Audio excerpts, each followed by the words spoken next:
বিশ্বের বিভিন্ন দেশে বসবাসকারী প্রবাসী বাংলাদেশী যারা প্রবাসে থেকে দেশের রাজনীতির সঙ্গে নিজেদেরকে সম্পৃক্ত রাখতে চান, বিএনপির সদস্য হতে চান, বিএনপির সদস্য পদ নবায়ন করতে চান, তাদেরকে আনুষ্ঠানিকভাবে দলের সদস্য হিসেবে অন্তর্ভুক্ত করে নেবার জন্যই বিএনপি কার্যকর একটা উদ্যোগ গ্রহণ করেছে আজ। এবং এরই অংশ হিসাবে আজ উদ্বোধন হচ্ছে বিএনপির ওয়েবসাইটের মাধ্যমে অনলাইন পেমেন্ট গেটওয়ে সুবিধা।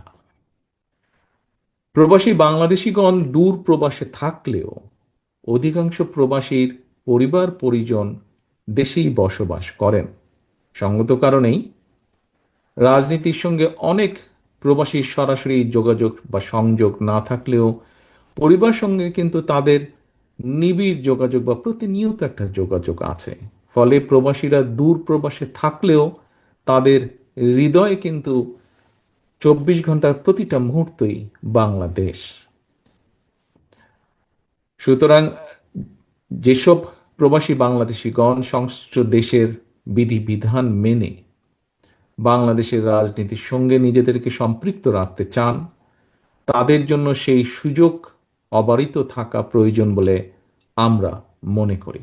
এবং সেই বিবেচনায় প্রবাসীদেরকে সহজেই রাজনৈতিক দলের সদস্য করার ক্ষেত্রে বিএনপির এই উদ্যোগ একটি ইতিবাচক উদ্যোগ হিসেবেই আমরা বিবেচনা করি। উপস্থিত সম্মানিত নেতৃবৃন্দ, অতিথিবৃন্দ, প্রিয় সহকর্মীবৃন্দ, বিশ্বের বিভিন্ন দেশে কম বেশি প্রায় 1.5 কোটি প্রবাসী বাংলাদেশি বসবাস করছেন। চাকরি কিংবা পেশাগত কারণে অনেকে যেমন প্রবাসী হয়েছেন, ঠিক একইভাবে বিগত 15-16 বছরে কেউ কেউ ফ্যাসিস্টের রোশনালে পড়েও প্রবাসী হতে বাধ্য হয়েছেন। এইসব প্রবাসী বাংলাদেশিদের অনেকেই বিগত 1.5 দশকেরও বেশি সময় ধরে চলা বাংলাদেশের ফ্যাসিবাদ বিরোধী আন্দোলনে বিভিন্নভাবে যার যার অবস্থান থেকে অত্যন্ত সোচ্চার ভূমিকা রেখেছেন।